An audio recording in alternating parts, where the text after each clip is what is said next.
آج کل ہمارے بچے کو ہم اپنے خود والدین ایسے بناتے ہیں، اپنے بچوں کو جانور بناتے ہیں. یہ جانوروں کا ڈیزائن ہے، انسانیت تقاضا نہیں ہے کہ انسانیت اور مذہب آپ کو یہ تقاضا نہیں دیتا کہ آپ اپنے بچے کو جانور بنا لو، جانور کے لحاظ سے اپنے بچے کے بال بنا لو. دوسرے نمبر پر بچوں کے ناخنوں کا خیال رکھو، بچے کے ناخنوں کا خیال رکھو. دیکھ رہا اپنے بچوں کو اور بچیوں کو، لڑکیوں کو لڑکوں کو، کتنے ناخن چھوڑے ہوئے، کتنے بڑے بڑے ناخن، ایک نہیں، پہلے ایک چھوڑے تھے پھر 10 ناخن بڑے اتنے لمبے لمبے چھوڑ دیتے. دیکھ رہا اپنے گھروں میں ہمارے بچوں کے ناخن کیسے. پہلے زمانے میں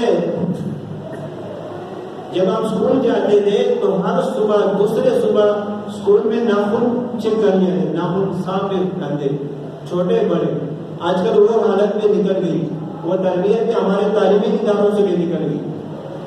ہر بچہ اسکول جاتے ہیں، ہر بچے اسکول جاتے ہیں، کالج یونیورسٹی جاتی ہے، لیکن وہ طریقے نہیں جو پہلے تھے. لوگ بولتے ہیں مولویوں آپ 1400 سال پیچھے ہم لے کے جا رہے ہیں، 1400 سال پیچھے ہم کو لے کے جا رہے ہیں مولوی.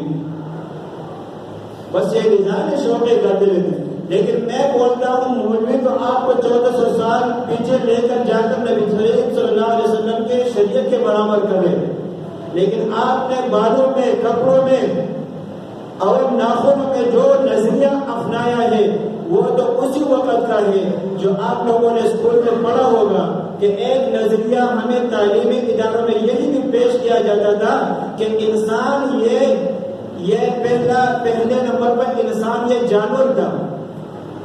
یہ نظریہ یا نہیں ہے؟ رفتہ رفتہ جنگلوں میں یہ رہتا تھا، اس کے بڑے بڑے کان تھے لمبے لمبے، اس کا بڑا دم تھا لمبا، اس کے بڑے بڑے بال ہوتے تھے، بڑے بڑے ناخن ہوتے تھے. آہستہ آہستہ جنگل سے نکلنا شروع ہو گیا، آپس میں میل ملاپ شروع ہو گئی، تو آخرکار ان کے ناخن پہ گرنے شروع ہو گئے، بال پہ گرنے شروع ہو گئے، کان پہ چھوٹے چھوٹے شروع ہو گئے. یہ نظریہ ہے یا نہیں ہے؟ ہم تو بولتے آپ تو اسی نظریے پر جا رہے کہ اسی جنگلی نظریے پر آپ جا رہے کہ ان کے بڑے بڑے ناخن ہوتے، بڑا دم ہوتا تھا. آپ تو اسی نظریے پر جا رہے.